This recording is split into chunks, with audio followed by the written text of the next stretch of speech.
Hi everyone, this video is an exercise 14G question 3. So we want to solve the equation ln x squared is equal to 4 times ln x plus 3. So this equation at the first glance can look complicated, but in fact it just needs us to use a very clever trick. And once we know that trick, then the rest of the question is just going to be very easy. So first, you're going to expand the bracket on the right hand side, so we get 4 ln x plus 12. And now let's rearrange this. So we have ln x squared minus 4 ln x minus 12 is equal to 0. Now this equation looks like a quadratic, and the trick that I mentioned earlier is simply just solving this by change of variable, because this equation looks like a quadratic because the first term has power 2, which is the highest power, and then the next term has power 1, and then the third term doesn't have x basically, which is exactly the same form as a quadratic. So we can introduce a new variable t such that t is equal to ln x.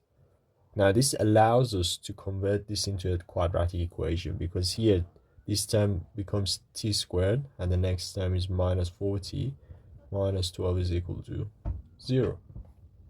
And at this point, we just need to factorize this equation. So we have factorize this quadratic. T minus 6 times t minus 2 works here. So one solution is 6, the other solution is 2. But be careful, because we want to find a value or values of x, and these are the values of t. So we now need to substitute each of these values into this equation that t is equal to ln x. So first we have 6 is equal to ln x. Just to correct my mistake, so I just realized that this bracket actually is t plus 2, not t minus 2. So that means that the second solution becomes t is equal to minus 2. Right, so for the first solution, that's 6, we have 6 is equal to ln x. We can solve this by basically doing e to the power of both sides. So like e to the power of 6 is equal to e to the power of ln x. And the whole point of doing this is to get rid of ln, because e and ln cancel each other out. So in this case, we get e to the power of 6 is equal to simply x.